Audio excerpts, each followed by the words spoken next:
Guys, I'm Sriram.R studying in Sri Venkateshwara College of Engineering. Subject is mathematics.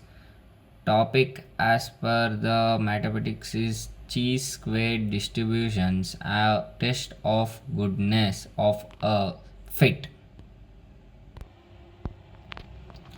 Chi square distribution, a goodness of a fit test. This presentation will explore the chi square distribution as the statistical tool used for test if theoretical distribution fit observed data. Introduction to the chi square distribution. Definition and applications. The chi square distribution, probability distribution that describes the sum of squared deviations of a random variables from their expected values. Application: it finds extensive used in a hypothesis testing, specifically for analyzing a categorical and data determining if observed frequencies matched expected frequencies. Assumptions for the chi square goodness of the fit test: independence, random sampling, expected frequency, and categorical data. Independence means observations are independent to each other. This means that the value of the one observation does not affect the value of any other observation. Random sampling: the data must be collected through random sampling. This ensures that the sample is representative of the population and the minimum biases.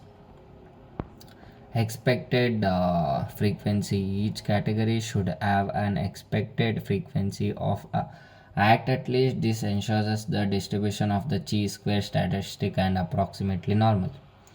Categorical data: the data must be categorical, meaning it can't be stored into discrete categories, for the example gender, opinion, or color.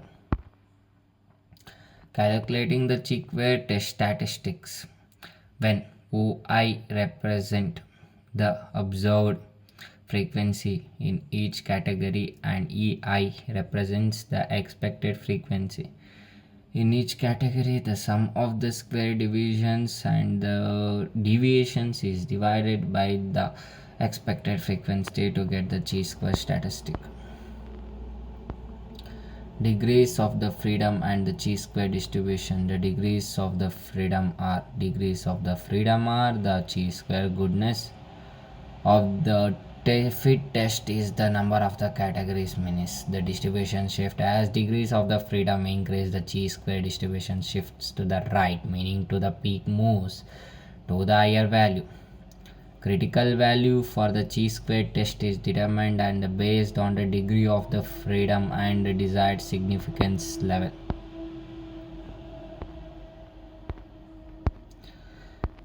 As we move on to the next topic is the p-value of the significance level. The p-value represents the probability of obtaining the observed data, assuming the null hypothesis is true. The significance level: the alpha is threshold that is set before the test. Typically, alpha is a set of the 0.05, meaning there is a 5% chance of rejecting null hypothesis. When it is true, the decision: if the p-value is less than the significance level, we reject the null hypothesis, concluding there is a significant difference between the observed and expected frequencies.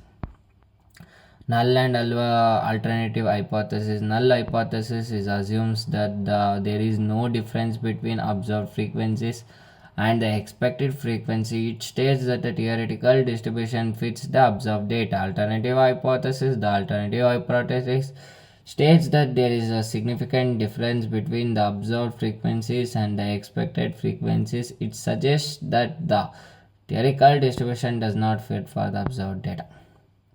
Example for the goodness of the fit applications: dice rolling, consumer preferences, genetic inheritance. Testing whether a die is a fair by comparing the observed frequency of each face or the expected frequency. Consumer's preference: analyzing the survey data to determine if consumer preferences align with the particular Market segmentation. Genetic inheritance testing whether the observed genotype frequencies in a population match the expected frequency based on a specific inheritance. Limitation consideration of the chi-square test. Small expected frequency. The test can be accurate if the expected frequencies are too small. It is recommended that all expected frequencies be at large.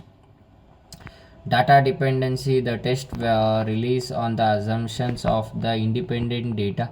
If data points are related, the result may be misleading. The categorical data. The chi-square goodness of the fit test is only suitable for the categorical data. It cannot be applied for continuous data.